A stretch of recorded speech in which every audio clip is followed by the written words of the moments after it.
Hello YouTube! So it's the end of another month, which means that today's video is a book of the month video, and today I'm going to be talking about Too Much Is Not Enough by Andrew Rannells. If you're new here, hello, my name is Tori Cyclic. I make new videos every Sunday for Cyclic Sunday with other videos throughout the week. If you like what you see, like this video down below and subscribe while you're down there as well. You can also follow me on Twitter and Instagram in the description at tss6295. Now let's get into the video. So for the month of May, I decided to go back to reading memoirs by people, specifically actors, because that's kind of the ones that I've been drawn to as an actor, as a performer, and I didn't really know much about Andrew Rannells except for like that he was in the Book of Mormon and like that he's from Nebraska, and that's basically it. So I wanted to learn more about him, and when I heard that he wrote a book, I was like, might as well pick it up. From the very beginning of this book, it's very honest and real, but also has a lot of humor to it, and that's something that I know about Andrew Rannells just from seeing him on TV interviews, because like he says something and it's very funny and kind of a little bit shocking because of how honest he is about it, but he takes it from a very funny angle. The way that Andrew Rannells writes is very similar to the way that he talks in interviews, so for me that was an easy way to get into the book, because I was like, oh okay, I kind of already know the tone that I'm going with into this book. Something that I learned about Andrew Rannells from reading this book was that he went to college in New York in the 90s, so he talks a lot about that, his experience growing up in that regard, becoming an adult in the world of New York, as well as being gay in New York in the 90s, understanding his sexuality, and becoming like an actor and a person and a performer in this time in New York. To me, it's so interesting to read as a person and now as an actor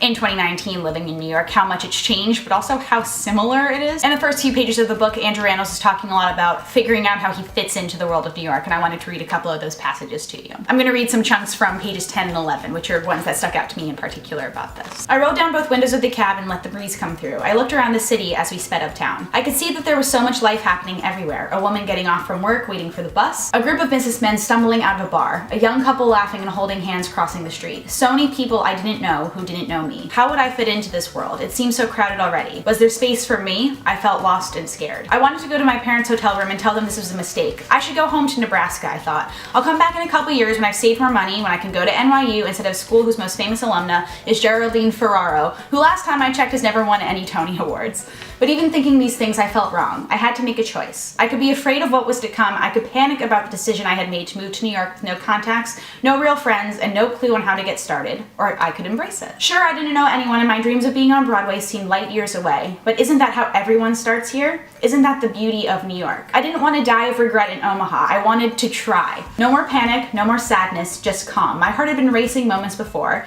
but now in the safety of a filthy cab, I felt okay. The lights of the city, the smells, the sounds, they all felt safe to me. I would find my place here. These people outside on the streets would be my friends, my neighbors. There was space for me. I would make sure of it. Andrew Rannells writes a lot of stories about growing up in Omaha, Nebraska, and doing theater there, and how much it fueled his passion to become a performer, and how when he was young he didn't realize it at first what exactly he wanted to do in the world of theater. But then as he started growing up and getting more parts and doing more and more shows, it just fueled his passion a lot more. And reading that, it made me remember how much I loved theater growing up, how I felt dancing and doing all these things as a kid, and figuring out how I wanted my career life to go, and realizing that I wanted to do it in theater and being like, yeah, this is what I want to do. Pages 26 and 28 of the book talk about his first audition for Broadway, which is for the show Rent. If you know the show Rent at all, Andrew Rannells fits into two very specific parts because they're like white guys, but he was called in for the role of Angel, which is a Hispanic person. He'd like dropped his headshot off at the theater just hoping he'd get an audition, and then did get an audition because the casting director thought he was Asian. So he goes into this audition like dressed in his 90s clothes, like feeling really good about it, and then walks in and sees all these Latin and Hispanic people in the room. He goes, oh no, I shouldn't be here. When the casting director says, what's your mix? He thinks it's vocally, but they mean, no, what's your racial ethnic mix? He's like, oh, I'm Polish and like some other very European white culture. And they go, oh, you're not Asian? Reading this book has educated me a lot on growing up in the 90s as a gay person. Andrew Rannells writes very, very honestly about this time of his life. For me, as somebody who's not of the LGBTQ+ community, it's really informative to learn more about the history of it and how different people's experiences are in this world. Andrew Rannells writes a lot about understanding his sexuality in Omaha, in a place where it's not very liberated yet in the 90s, and how a lot of things are kept under wraps about older men and their sexuality, young men and their sexuality, understanding how they fit into this world where heterosexuality is very much the norm. He also talks a lot about young gay culture in the 90s in New York as well, which is something that I know a little bit about just from like seeing it on the internet and hearing about stories about Stonewall and drag and all of that kind of stuff. As somebody who's moved from a place where it's very not a thing to be gay in that time of the world,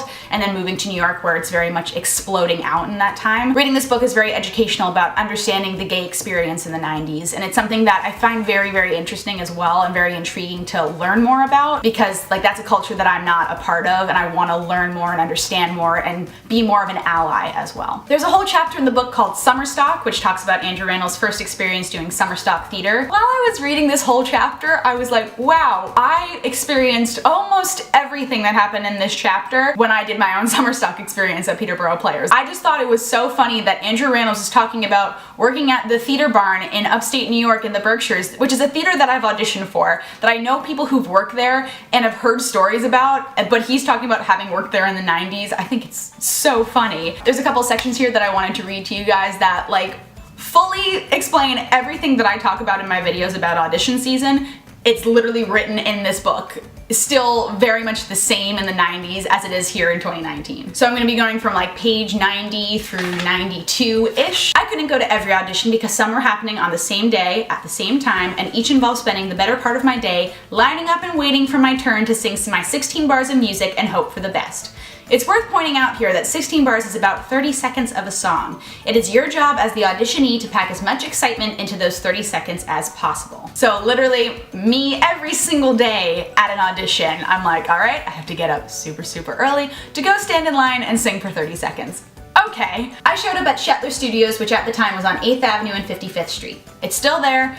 It's kind of still being used for auditions. There's another studio that was underneath it, I think on the like 5th or 10th floor of this building. Shetler Studios is on the 12th floor of this building.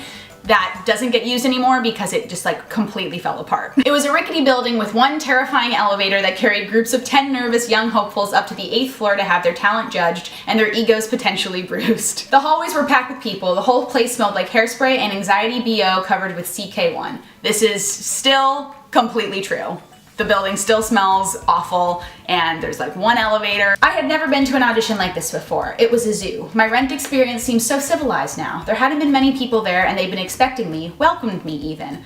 This was like musical Gladiator. I had to push my way to the sign-up sheet, which was guarded by a woman sitting behind a folding table with a clipboard and a pen. It was a little after 9 a.m., but she already had a look on her face that said, "I will happily commit domestic terrorism in this audition space if provoked." I nervously told her my name, and she informed me that I would be number 156. 156, I thought. How is that even possible? How early did these people get here? I thought I was on time. How long will that take? I asked. She looked at me like she might snap my neck without a second thought. After lunch, maybe sooner. I don't know. Stay close, she barked back. Literally, that whole section of the book is exactly how audition season is, still to this day, that you have to wake up so early to get in line, and if you think you're on time, you're probably number 200. There's so many things in this book that I related to a lot as an actor and as a young actor specifically in New York City, growing up in this world and trying to understand exactly where my career is heading. I really enjoyed reading this book because it opened my eyes to the similarities and the differences between like the theater world in New York and how much it really hasn't changed in 20 years. And also I just love the humor that's throughout this book because Andrew Rannells is just hilarious, and yeah, I think it's just a really, really good read. If you've read Too Much Is Not Enough by Andrew Rannells, let me know about what you thought about it in the comments down below. And if you have any book recommendations, leave those down there as well as anything you would like to see on my channel too. Thank you guys so much for watching, DFTBA, and I will see you guys next time. Bye!